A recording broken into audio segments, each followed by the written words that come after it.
Hello students, welcome to Eduvector and this is Manisha Sharma.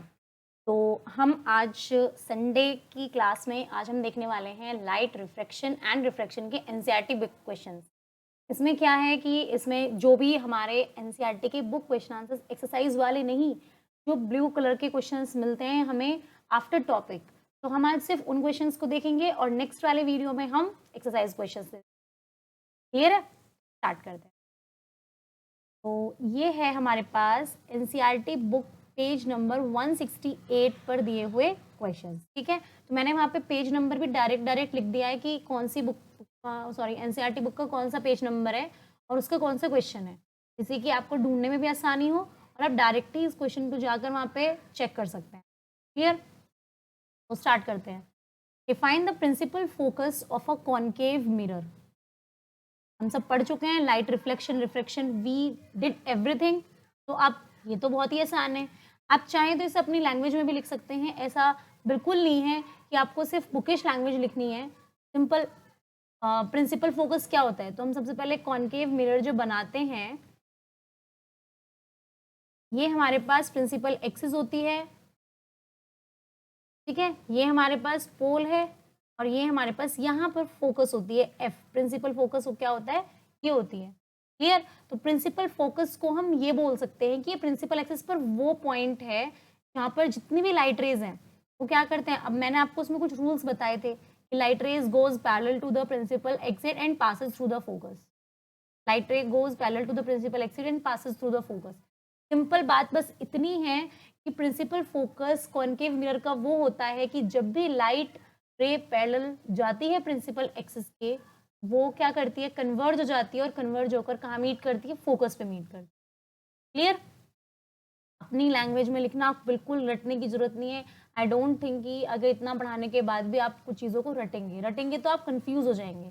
ठीक है, बिल्कुल आराम से सोच के। क्या है कि कॉनकेव मिरर क्या होता था, कॉनकेव मिरर को हम क्या बोलते थे, कन्वर्जिंग मिरर बोलते थे। ठीक है, क्या बोलते थे, कन्वर्जिंग मिरर। ऐसे ही अगर हम इन केस ऑफ लेंस की बात करें तो लेंस क्या होता है, वो होता है कॉन्वेक्स लेंस। इसका अपोजिट होता है, कॉनकेव मिरर का अपोजिट होता है convex lens. Only in cases of, जिसमें हमें याद रखना हो सिर्फ उन केसेस में, एक्चुअल में ऐसा नहीं होता है। Lens is different thing and mirror is different thing. तो कॉन्वेक्स लेंस को हम बोलते हैं क्या, कन्वर्जिंग लेंस। क्लियर, आपको ये चीज याद रखनी है। The principal focus of a concave mirror is a point on the principal axis to which light rays which are parallel and close to axis converge after reflection। खत्म, इससे extra कुछ है ही नहीं इसमें। क्लियर है, नेक्स्ट क्वेश्चन, क्वेश्चन नंबर 2। ये भी हमारे पेज 168 का ही है, सेकेंड क्वेश्चन।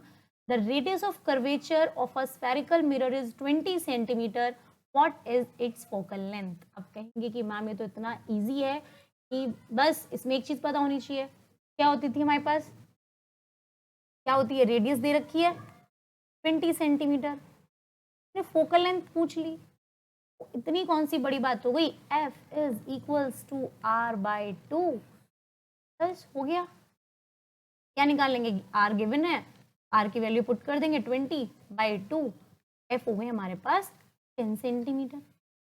खत्म।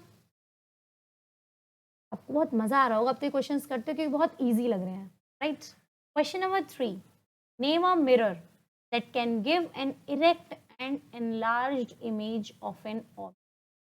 सबसे पहली बात, इसने क्या पूछा है, मिरर। ठीक है, ये डायरेक्ट आंसर पे मत जाना, सिर्फ पहले हम समझेंगे क्या बोल रहा है। वो पूछ रहा है कि मिरर पूछ रहा है।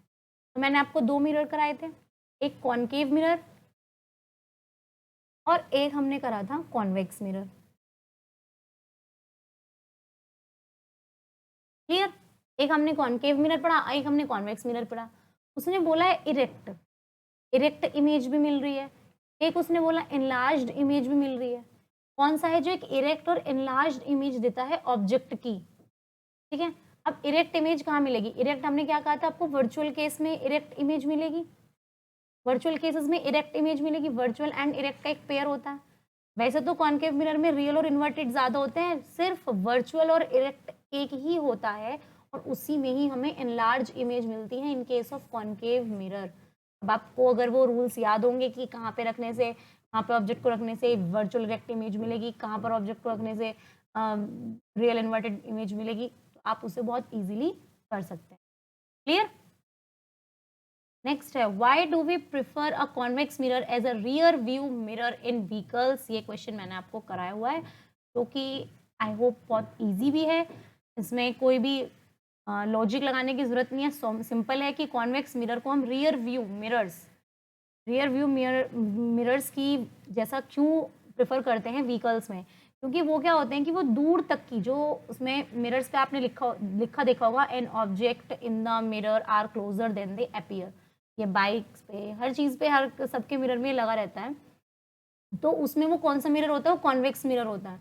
मैंने बहुत अच्छे से आपको एक इमेज के थ्रू ये चीज़ समझाई भी थी। ये यूजेस ऑफ कॉन्वेक्स मिरर में हमने ये समझा भी था कि जो ये लिखा रहता है यहाँ पे हम कॉन्वेक्स मिरर का ही यूज़ क्यों करते हैं, बिकॉज अगर दूर भी है, मानो कोई व्हीकल, कोई यहाँ पर है वो व्हीकल, तो वो भी इसमें हम इस मिरर में देख सकते हैं। ठीक है, हम जितना भी है उस मिरर में हम वो पीछे का, थोड़ा पीछे का अपना देख सकते हैं, कि वो छोटा छोटा में दिखाई देता है। तो हमें लगता है कि जैसे कि सेफ्टी रूल्स जो भी रोड के हैं हम उन्हें क्लियर कर सकें, समझ सकें। ठीक है, हमेशा क्या करेगा? हमेशा इरेक्ट इमेज बनाता है, कॉन्वेक्स मिरर हमेशा इरेक्ट इमेज बनाता है। ठीक है, तो हमें पता होता है कि वो डिमिनिश कर देता है, जो भी जैसे बहुत दूर है तो उसे छोटा कर देगा इमेज को, तो हमें लगेगा कि वो हमारे बहुत पास है। कोई भी व्हीकल है तो वो हमारे बहुत पास है। हमने वो एग्जाम्पल एक और पढ़ा था कि हम इसे शॉप्स में भी यूज करते हैं। ठीक है, तो वही है इसमें, अ convex mirror always produces N erect image. हमेशा कैसी होती है? वर्चुअल और इरेक्ट इमेज होती है of the objects. The image formed in the convex mirror is highly diminished. Highly diminished होती है कॉन्वेक्स मिरर में, या हम कह सकते हैं बहुत स्मॉलर देन द ऑब्जेक्ट। तो इस वजह से जब हमें दिखता है तो हमें बहुत ज़्यादा दूर का एरिया हम कवर कर सकते हैं, जो भी, क्योंकि कुछ भी व्हीकल्स वगैरह कुछ भी चलाते हुए हमें ज़्यादा दूर तक का एरिया दिखाई देने की वजह से हम इसे कॉन्वेक्स मिरर का यूज़ करते हैं, क्योंकि उसमें सब कुछ छोटा छोटा दिखता है। क्लियर? जिससे कि हमें ज़्यादा दूर का वाइड फील्ड ऑफ व्यू हम देख सकें। क्लियर है? अब एनसीईआरटी बुक पेज नंबर 171 पे जो क्वेश्चन है, अब हम उसे देखते हैं। Find the focal length of a convex mirror whose radius of curvature is 32 centimetre. Not a big deal, ये तो बहुत इजी है। जो अभी करा सेम एज इट इज वही था, बस वो कॉन्केव मिरर की पूछा था उसने, शायद अभी लास्ट वाले में स्फेरिकल मिरर पूछा था। ठीक है, उसने स्फेरिकल मिरर पूछा, इसमें डायरेक्ट क्वेश्चन में है कॉन्वेक्स मिरर। तो फोकल लेंथ कितनी होती है? अब उसने पूछी है फोकल लेंथ। हम जब सॉल्यूशन करेंगे, focal length is equals to radius of curvature divided by 2। ठीक है, या हम कह सकते हैं F is equals to R by 2। जो आपने एक फॉर्मूला पढ़ा था R is equals to 2F, ये वहीं से ही जनरेट हुआ है, और जिसने पढ़ा होगा उसे तो ये बहुत इजी लगेगा कि, तो फिर यहाँ पे हम निकालेंगे F is equal to R, कितना गिवन है? 32/2, कैंसिल आउट 16, तो F is equals to 16, given क्या है? सेंटीमीटर। क्लियर? बहुत इजी है। तो फोकल लेंथ कितनी हुई इसकी? 16। Next, a concave mirror produces 3 times magnified enlarged real image of an object placed at 10 centimeter in front of it. Where is the image located? अब ये वाला क्वेश्चन मैंने आपको बहुत अच्छे से कराया हुआ है। वैसे तो जो आपने मेरी वीडियोस देखी होंगी, लेक्चर्स पढ़े होंगे थ्योरी वाले, मैंने आपको बहुत अच्छे से क्वेश्चन कराया हुआ है कि किस तरीके से अगर concave mirror 3 times magnified image produce कर रहा है, ठीक है, और हमने उसका ऑब्जेक्ट रख दिया 10 सेंटीमीटर उसके सामने, तो इमेज कहाँ पर बनेगी। बट फिर भी जिससे कि आपको एक जगह ही सारा कलेक्शन मिल सके, इस वजह से मैंने इसमें फिर भी इसे मैं यहाँ पे सॉल्व करके आपको दिखा देती हूँ कि इसमें क्या है। अब उसने बोला है कि produces 3 times magnified. 3 times magnified का मतलब क्या है कि उसने दे दिया m, कितना दे दिया है? 3। ठीक है, अभी हम सिर्फ लिखेंगे, हम साइंस बाद में यूज करेंगे, जो भी गिवन है हम पहले गिवन डाटा एक तरफ इकट्ठा कर लेते हैं। नेक्स्ट उसने बोला है object placed at 10 centimetre in front of it, means to से क्या दे दिया? यू दे दिया है। कितना दे दिया है? 10 सेंटीमीटर, और क्या रखा है उसके आगे? इसके कॉन्केव मिरर के आगे। क्लियर? ठीक है, अब उसने पूछा where is the image located, that means ये पूछ रहा है कि वी कहाँ पर बनेगी, बस इतना पूछा है। तो मैंने उसके बाद आपको साइन कन्वेंशंस बहुत अच्छे से कराए हुए हैं। अगर आपको साइन कन्वेंशंस आएंगे तो आप बहुत इजीली क्वेश्चन कब में को कर जाओगे, आपको पता भी नहीं चलेगा। तो हम साइन लगाते हैं। अब मैंने कहा था कभी भी आपके अगर ऑब्जेक्ट अगर सामने रखेगा, ऑब्जेक्ट हमेशा लेफ्ट साइड रखा होता है। It is very important thing you have to know कि ऑब्जेक्ट कहाँ रखा होगा, हमेशा लेफ्ट साइड रखा होगा और उसके सामने रखा होगा। तो ये चीज़ हमेशा नेगेटिव होगी, ऑब्जेक्ट तो हमेशा माइनस में ही आएगा। क्लियर। अब उसने बोल दिया कि प्रोड्यूसेस 3 टाइम्स मैग्नीफाइड इमेज। क्या है? कॉनकेव मिरर है। अब एक बात बताओ, कॉनकेव मिरर कैसी इमेज बनाता है? रियल और इन्वर्टेड इमेज बनाता है। रियल इन्वर्टेड इमेज बनाएगा तो ऑब्वियसली इमेज रियल है, इस वजह से हम कह सकते हैं इसके पास क्या है, -3, मैग्नीफाइड -3 आएगी। क्लियर। वी हमें निकालना है, तो वी नो दैट हमारे पास एक फॉर्मूला है, we know that m is equals to -v/u। ये फॉर्मूला है, मैंने मैग्निफिकेशन का बहुत अच्छे से कराया हुआ है। ठीक है। तो according to the formula, magnification formula, तो अब इसमें हम वैल्यूज रखेंगे, हो जाएगा m-3। उसके बाद u पूछा है उसने, सॉरी v पूछा है, तो -v एज इट इज, और u हो जाएगा हमारे पास -10। तो हम यहीं से माइनस से माइनस कैंसिल कर देते हैं और इसमें क्या करेंगे, cross multiply. v is equals to 10 multiply -3। Clear. तो v is equals to -30 centimetre. हो गया। बस उसने इमेज यही पूछी है। अब अगर वो -30 सेंटीमीटर पूछ रहा है, उसने क्या पूछ लिया, इमेज -30 सेंटीमीटर है, तो ऑब्वियस बात है, तो इमेज कहाँ बनी होगी, कहीं लेफ्ट साइड पे बनी होगी। इमेज कहाँ है, ऑन द लेफ्ट साइड।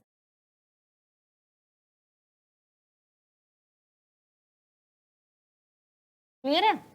अब कॉनकेव मिरर है तो क्या चीज प्रोड्यूस करता है हमेशा, रियल और इन्वर्टेड इमेज। और सबसे पहली बात, अगर आपको ये ना पता चले, कॉनकेव मिरर का एक ऑप्शनल केस भी है जिसमें वो वर्चुअल इरेक्ट इमेज प्रोड्यूस करता है।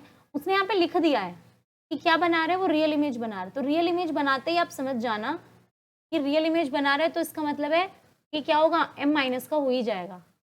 ठीक है।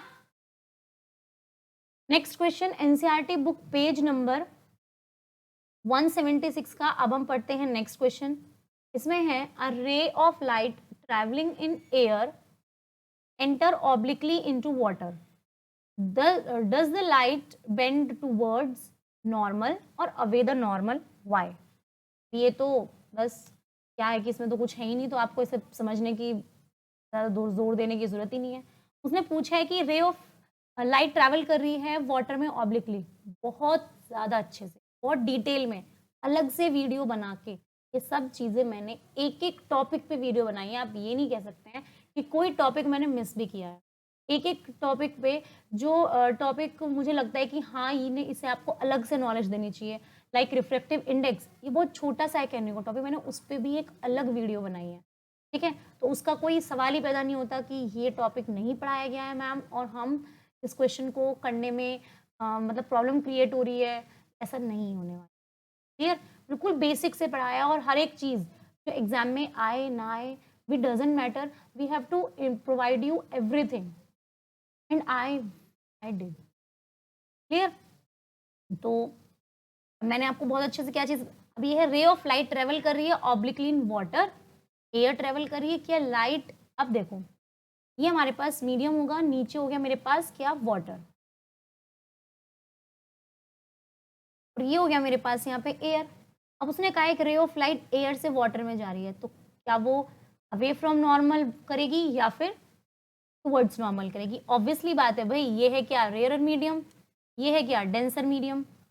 और मैंने बताया हुआ है कि ये हमारे पास बहुत हल्की हल्की हवा क्या है, बहुत हल्की है।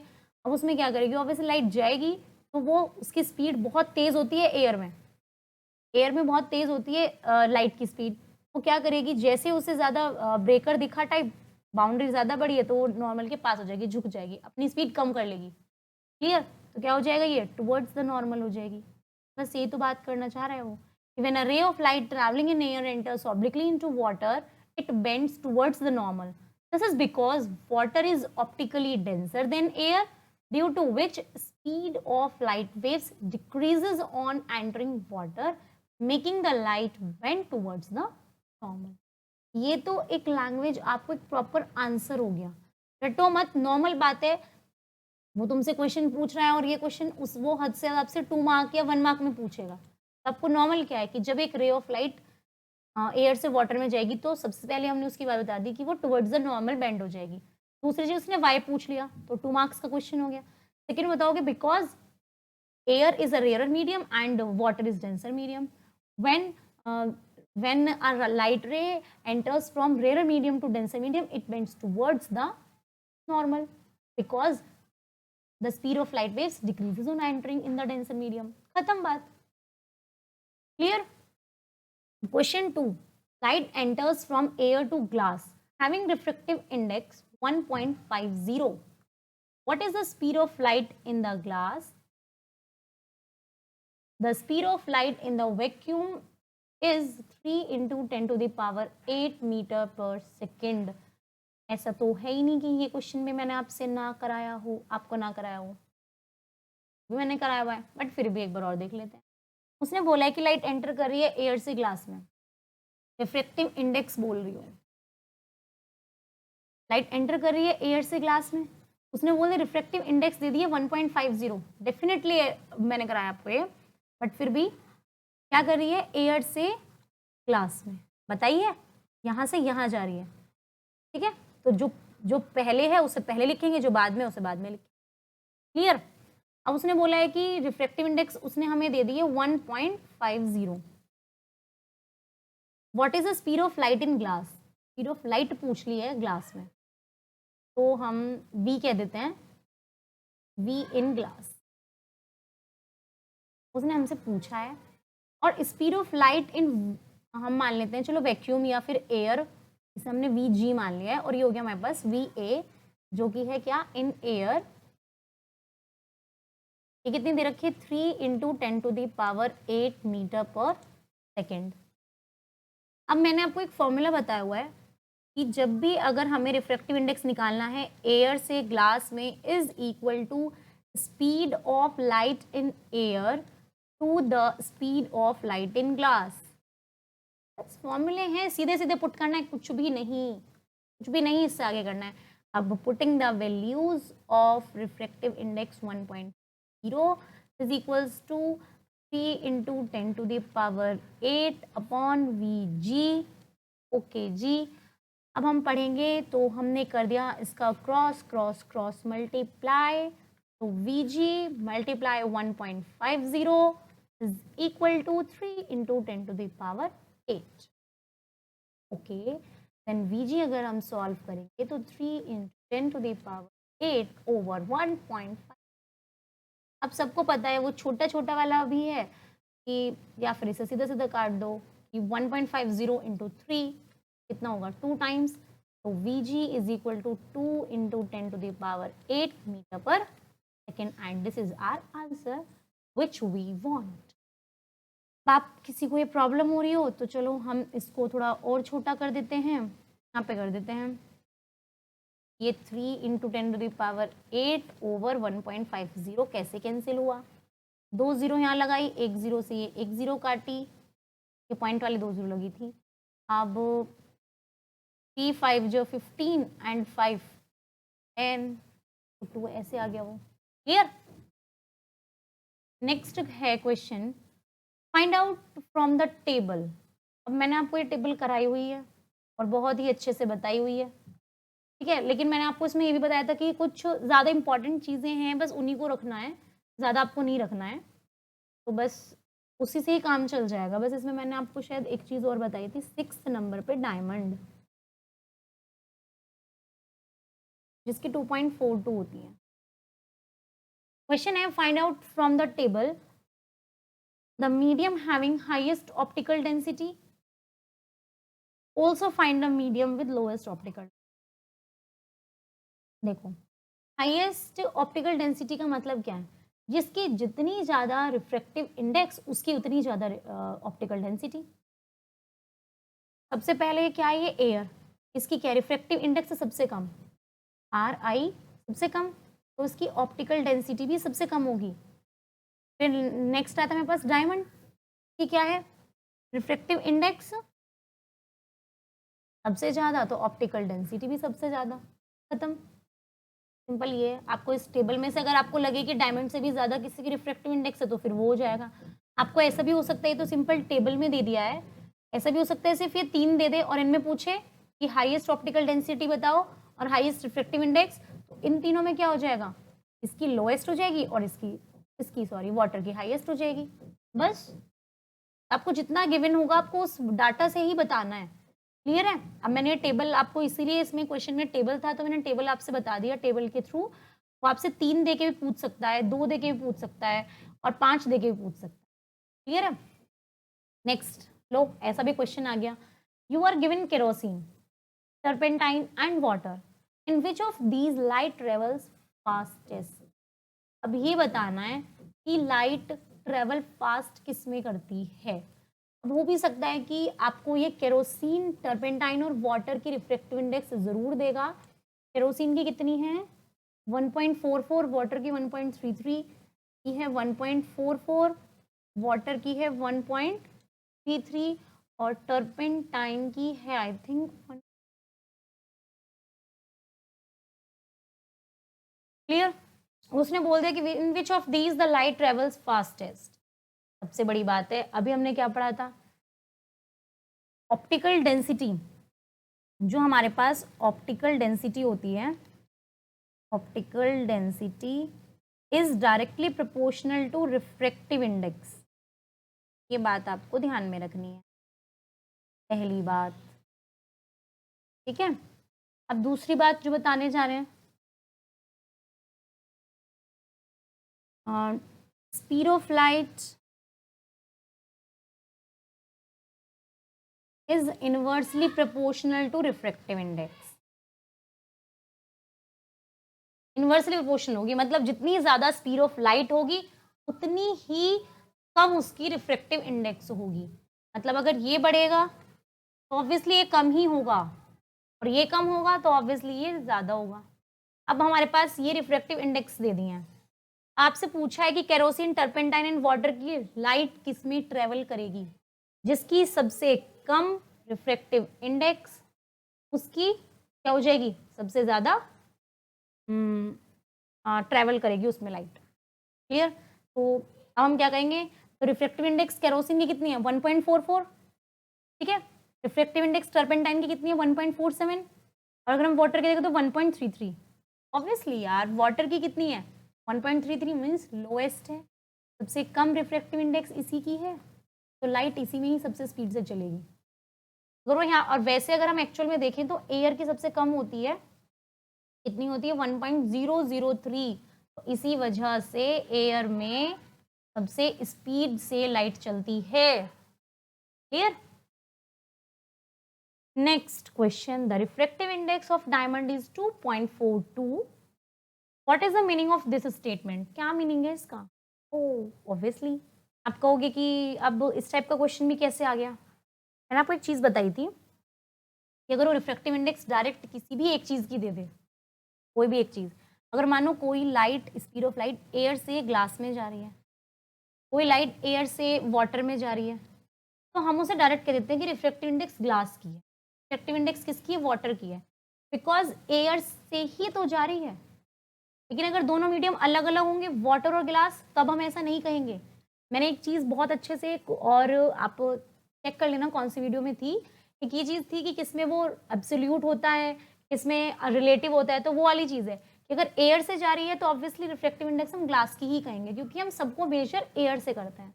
तो by saying that refractive index of diamond is 2.42 we mean that कि रेशियो क्या है इसका, अगर हम रिफ्रैक्टिव इंडेक्स डायमंड की बोल रहे हैं, ठीक है, तो इसका रेशियो हम कहेंगे speed of light in air to the speed of light in diamond, simple.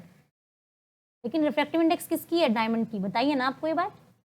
ठीक है, जैसे कि हमारे पास ये लास्ट एक क्वेश्चन था कि लाइट एंटर कर रही है एयर से ग्लास में, तो वो डायरेक्ट भी कह सकता था कि रिफ्रैक्टिव इंडेक्स ऑफ ग्लास दे दिए मैंने। क्लियर? आई होप आपको समझ में आ गया होगा। अब नेक्स्ट क्वेश्चन है एनसीईआरटी बुक का पेज 184 का define one dioptre of power of a lens. One dioptre को डिफाइन करना है। तो वन डायप्टर क्या होता है? अब एक चीज देखो, आपके पास P is equals to 1/f है, P is equals to 1/f है। तो वन डायप्टर जब हम इसकी पावर अगर हम देखें, पावर की यूनिट होती है डायप्टर, ठीक है, और f यहाँ पर किस चीज में लेते हैं हम? इन मीटर्स। तो सिंपल बात क्या हुई कि वन डायप्टर किसके इक्वल हो गया? One dioptre of a lens whose focal length is 1 metre, जिसकी फोकल लेंथ 1 मीटर होगी। देखो इज अकॉर्डिंग टू उसे पढ़ते हैं, डायमेंशंस पढ़ते हैं कि P is equals to 1/f, मान के चलो ये किस में है? मीटर में है, ठीक है। तो P की यूनिट कितनी हुई? डायप्टर, ठीक है, और F की यूनिट कितनी हुई? 1। अगर हम F की वैल्यू 1 रख लें, 1 मीटर ले F, तो हमारे पास आंसर कितना आ जाएगा? D भी तो हमारे पास, मतलब P भी तो हमारे पास 1 डायप्टर आ जाएगा। P कितना आ जाएगा हमारे पास? 1 डायप्टर आ जाएगा। बस यही बोला उसने। क्या बोला कि जब फोकल लेंथ या जब फोकल लेंथ हमारे पास 1 मीटर होगी तो पावर हमारी 1 डायप्टर हो जाएगी। Clear? A convex lens forms a real and inverted image of a needle at a distance of 50 centimeter from it. Where is the needle placed in front of convex lens? If the image is equal in size to the object, also find the power of the lens. Power बतानी है इसमें। Simple question है कि convex lens क्या बना रहा है? Real inverted image. Convex lens is properties of convex lens is somewhere related to properties of concave mirror. Simple question में अब उसने बता दिया कि क्या बोल रही कि रियल इन्वर्टेड इमेज बना रही है कॉन्वेक्स लेंस। पहली बात 50 सेंटीमीटर की डिस्टेंस पे रखा हुआ है, तो सबसे पहले हम जो डाटा है उसे इकट्ठा कर लेते हैं। क्लियर? क्या डाटा है कि U हमारे पास है 50 सेंटीमीटर, जो कि है माइनस, ठीक है, क्योंकि उसके सामने फ्रंट में। अब उसने बोला है where is the needle placed in front of convex lens if the image size is equal to the size of the object. अगर height of image is equal to height of object हो जाए, उसने पूछा है कि needle कितनी दूर पर प्लेस्ड है। ऑब्वियसली बात है, आपको एक बहुत अच्छे से एक प्रॉपर्टी कराई थी, एक केस कराया था कि कहाँ पर है होता है ऐसा काम कि अगर उसी के सेम साइज का हो जाए, तो ऑब्वियसली अगर हम 2f पे रखते थे तो क्या हो रहा था? ऐसे जा रही थी, ठीक है, तो यहां से भी क्या हो रहा था? ये 2f पे ही आ रहा था ऑब्जेक्ट। मैंने आपको बहुत अच्छे से प्रॉपर्टीज बताई हुई हैं। तो क्या हुआ? हाइट भी उसकी सेम है। तो अब उसने पूछा है where is the needle placed in front of the convex lens. Obviously needle भी कहाँ होगी? अब जब इधर बनाए, अगर ये इतना 50 सेंटीमीटर पर ऑब्जेक्ट रखा है, इधर भी तो 50 सेंटीमीटर पर ही ऑब्जेक्ट रखा होगा, जब भी तो सेम साइज का बनेगा। क्लियर है? तो पहले वाले पार्ट का आंसर हमारे पास क्या हो गया? At 50 centimetre. उसने पूछा है कि वी भी कहाँ पर बनेगी इमेज, वो भी 50 सेंटीमीटर पर बनेगी, ठीक है, लेकिन ये प्लस की रहेगी कि वो इधर है। दूसरी चीज उसने पूछी है कि also find the power of lens. अब पावर क्या निकालनी है? अब देखो क्या है, ये 2f के बराबर, 2f पे अगर हम ऑब्जेक्ट रखेंगे तभी एक सिंपल यही केस होता है। मिरर के केस में सेंटर ऑफ कर्वेचर पर अगर ऑब्जेक्ट रखा है तो सेंटर ऑफ कर्वेचर पर ही इमेज बनेगी और सेम साइज की बनती है। और लेंस के केसेस में अगर 2f पे ऑब्जेक्ट रखा है तो 2f पे ही इमेज बनेगी, ठीक है, और रियल इन्वर्टेड बन रही है। तो अब उसने पूछ लिया क्या? तो उसने बोला कि पावर निकालो। पावर के लिए फोकल लेंथ हमारे पास होना जरूरी है, लेकिन हमें ऑब्जेक्ट तो पता चल गया 2f किसके बराबर है? 50 सेंटीमीटर के बराबर है। f किसके बराबर हो गया? 50/2 मीन्स टू से 25। f हमारे पास क्या आ गया? 25 सेंटीमीटर। और पावर का हमारे पास जो फॉर्मूला होता है, जो हमारे पास पावर का फॉर्मूला क्या होता है? 1/f in metres. P is equals to 1/f in metres. अब हम क्या करते हैं? इसे मीटर में कन्वर्ट करते हैं। तो 25/100 मीटर में कन्वर्ट हो गया, तो क्या हो जाएगा? ये 0.25 metre. P is equal to 1/0.25 metre. Clear है? अब हम इसे क्या करेंगे, हम इसे आगे सॉल्व करते हैं। क्या पॉइंट हटाएंगे, 2 0 लगा दी, 25 4 जा 100, तो P is equals to 4 dioptre. और कैसा आया है, +4 डायप्टर आया है। क्लियर? तो क्या होगी, power of convex lens is 4 dioptre. बस आपको सिर्फ, अगर आपने कंसेप्ट आपके क्लियर हैं तो कोई भी प्रॉब्लम नहीं होगी किसी भी क्वेश्चन को करने में, अगर आपको कंसेप्ट क्लियर है तो। बिल्कुल कहीं भी आपको इसमें कोई भी चीज़ में ज़्यादा दिमाग नहीं लगाना है। अगर आपने क्लियर करा हुआ है, उस चीज़ को समझा हुआ है, आपको बेसिक पता है उस चीज़ का, तो आई डोंट थिंक कि कहीं पे भी एक भी क्वेश्चन गलत हो सकता है। आप ये क्वेश्चंस इजीली कर सकते हैं और सारे क्वेश्चंस कर सकते हैं। एक भी क्वेश्चन इसमें से आपको इररिलेवेंट नहीं मिला होगा, जो आपको नहीं आता या जिसमें आपको थोड़ा ज़्यादा दिमाग लगाना है, कुछ भी नहीं लगाना है। मोस्टली बच्चे क्या करते हैं, इस चैप्टर से डरते हैं कि क्या ये चैप्टर है, ये चैप्टर बहुत इंपॉर्टेंट है, हमारी समझ से बाहर है। बट बहुत हमने सिंपल करके पढ़ा है, बहुत ईजी करके पढ़ा है। Clear? Find the power of a concave lens of focal length 2 metre. अब उसने सबसे पहले क्या कह दिया, कॉन्केव लेंस, तो कॉन्केव लेंस भी कह रहा है और भाई सब फोकल लेंथ भी दे रहे हैं।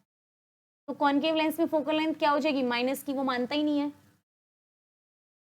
तो P कितना हो जाएगा, 1/f इन मीटर्स, ये तो ऑलरेडी मीटर्स में है। तो P कितना हो जाएगा, 1/2, लेकिन माइनस का। अब फिर से कैंसिल करेंगे तो कितना हो जाएगा, P is equals to 0.5 dioptre, वो भी माइनस का। क्लियर? तो thank you students, thank you so much. अब इसमें मैंने आपको एनसीईआरटी के क्वेश्चंस करा दिए हैं जो कि टॉपिक वाइज एनसीईआरटी बुक में गिवन है अकॉर्डिंग टू पेज नंबर। हम उसके बाद नेक्स्ट वीडियो में अब हम पढ़ेंगे एनसीईआरटी के क्वेश्चन आंसर्स जो कि एक्सरसाइज क्वेश्चंस हैं, वो भी देखना आप इजीली कर जाओगे और आपको पता भी नहीं चलेगा कि कब में को सारे क्वेश्चंस हो गए हैं और कोई भी प्रॉब्लम नहीं आएगी। बिलीव मी, आप किसी भी चीज़, कोई भी ये चैप्टर अगर एक बार पढ़ लिया आपने तो आपको दोबारा इसे पढ़ने की जरूरत नहीं है। डायरेक्ट एग्जाम में पढ़ो, डायरेक्ट क्वेश्चन आते हैं। इतना 10th क्लास में हो आप लोग, इतना घुमा के क्वेश्चन नहीं देगा, नॉर्मल क्वेश्चन दे। जितना पॉसिबल होगा इस चैप्टर पे बेस्ड हम आपको वो भी कराएंगे, न्यूमेरिकल्स प्रैक्टिस भी कराएंगे और जो एमसीक्यूज होते हैं वो भी कराएंगे, जिससे आपका माइंड और ज़्यादा शार्प हो जाए इस चैप्टर से रिलेटेड। तो थैंक यू सो मच। जो भी जैसा आपको ये वीडियो लगा हो, आप प्लीज़ नीचे कमेंट बॉक्स में कमेंट करना ना भूलें और सब्सक्राइब करना ना भूलें और बेल आइकन भी प्रेस ज़रूर करें, जिससे कि आपको time to time notification daily receive हो। तो थैंक यू, बाय बाय।